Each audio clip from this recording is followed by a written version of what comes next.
A man woke up and found himself lying on a beach. Soon, he discovered that he was tightly bound by a group of tiny people with wooden sticks driven into the sand to hold him down. The tiny people's general pointed at him and called him a beast. The man could hardly believe his eyes. He struggled, easily breaking free from the ropes with his massive body, pulled out the stakes, and stood up. A row of tiny soldiers immediately took out iron hooks, hooked onto his pants, and tried to pull them down. As his pants were about to be pulled off, the man slipped and fell heavily to the ground, losing consciousness again. When he woke up again, he was tied to a massive cart and being transported to the castle by the tiny people. It turned out that he had accidentally entered the legendary tiny kingdom. The king, wanting to punish the giant intruder, ordered him to plow the fields. The tiny general personally supervised, even sitting on the man's chest, leisurely giving instructions. However, the general did not know that the castle had caught fire. A sudden urgent bell rang, catching the attention of both the general and the man. The general immediately directed the man towards the castle. At this time, the princess was still trapped in the blazing castle.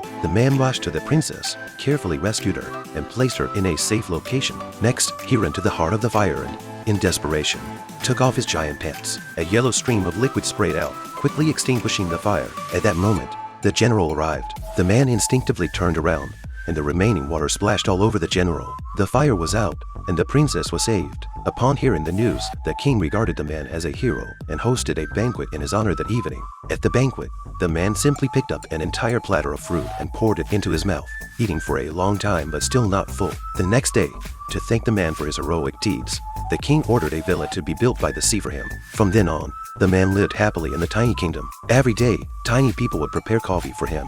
When watching movies, thousands of tiny people accompanied him, with a movie depicting his adventure in their land. When tired, down scenes of tiny people would give him a massage, and even his hair was carefully trimmed by them. The king valued the foreign giant highly, even considering making him the new general. This made the original general very dissatisfied, so the general secretly plotted to find a way to drive the man away.